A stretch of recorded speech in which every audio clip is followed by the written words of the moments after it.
काही लोक दारू आनंदात पितात, काही लोक दुःखात पितात, काही लोक टेन्शन कमी करण्यासाठी पितात. एक नवरा फुल टाईम ठेवून रात्री घरी आला, बायको म्हणाली, अहो तुम्ही एवढी दारू का पिऊन आलात?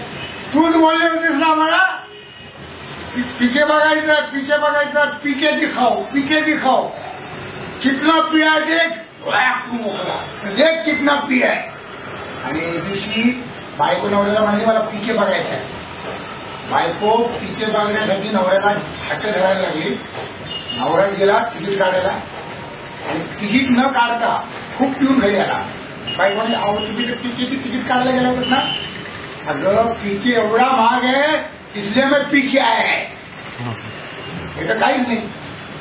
एक लहान मुलगा आपल्या बापाबरोबर बाजारात चालला होता. त्यांनी काहीतरी पाहिलं, मुलं कुठेतरी काहीतरी बघतात आणि मग हट्ट करतात. मुलगा बापासमोर हट्ट धरून म्हणाला, बाबा मला ते पाहिजे. बाबाने काय पाहिजे? बाबा मला ते पाहिजे. बाप म्हणाला काय पाहिजे? ते मला पाहिजे. बापाने पाहिलं, मुलाला भरवून काढला. एक माणूस बघत होता, धावत आला आणि म्हणा अहो कसला मारलं तुम्ही मुलाला? एवढं तुमचं सुंदर बाळ आहे, का मारता? गोजीवाड्या बाळाला का मारता? का मारतो? काय मागतोय माहितीये का? काय पीकेचा पोस्टर पाहिला का? हो, त्या आमिर खानच्या हातातला टेप रेकॉर्ड मागतोय.